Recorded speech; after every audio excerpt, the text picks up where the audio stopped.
xoolal ma de lii moo ma jaaxal si Sénégal xoolal sortie bi xoolal annonce bi dañ ñëw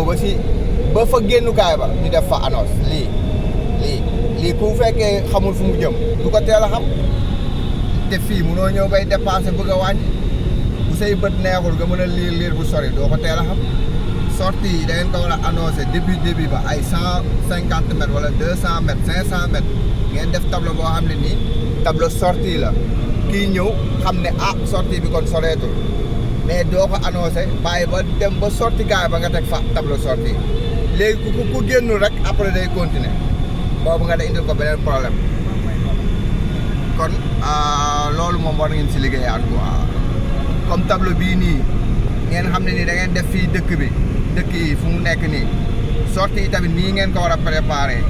def ko à l'avance pour nga xam ne kuy génn bu ñëwee dina xam ne fii lay génnee parce que avertir ngeen ko bu yàgg même péage bi problème boobu dañ ko am juste pour dem Thiès ak Mbour amul annonce buy wane ne péage bii de mooy jëm mooy continuer tout droit pour dem Touba